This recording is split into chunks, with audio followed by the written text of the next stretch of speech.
વનસ્પતિમાં બાષ્પોત્સર્જનની ક્રિયા થાય છે તે ચકાસવા માટે આપણે આ પ્રવૃત્તિ કરીશું. આપણને ફક્ત જરૂર છે પ્લાસ્ટિકની થેલીની અને તડકામાં રહેલા પાંદડાની, અને આપણે આ પાંદડા પર આ થેલી બાંધીશું. પછી જોઈશું 3-4 કલાક પછી કે રિઝલ્ટ શું થાય છે.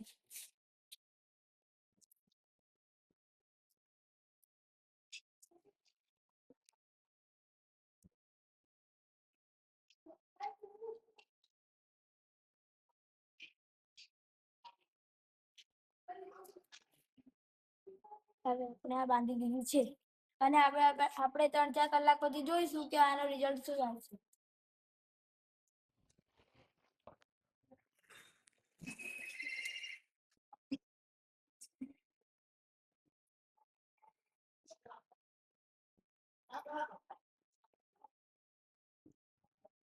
હવે 2-3 કલાક વીતી ગયા છે. હવે આપણે કોથળીને જોઈશું કે શું ફેરફાર થયું છે.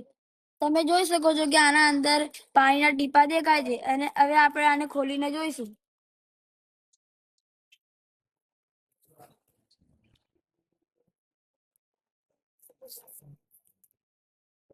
તમે જોઈ શકો છો કે આના અંદર પાણીના ટીપા દેખાય છે.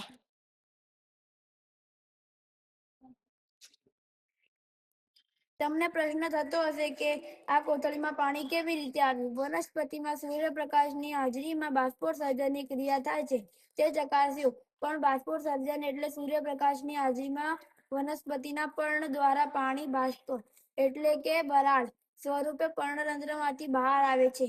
આ બાષ્પ કોથળીમાં એકઠી થઈ પાણી સ્વરૂપે દેખાય છે.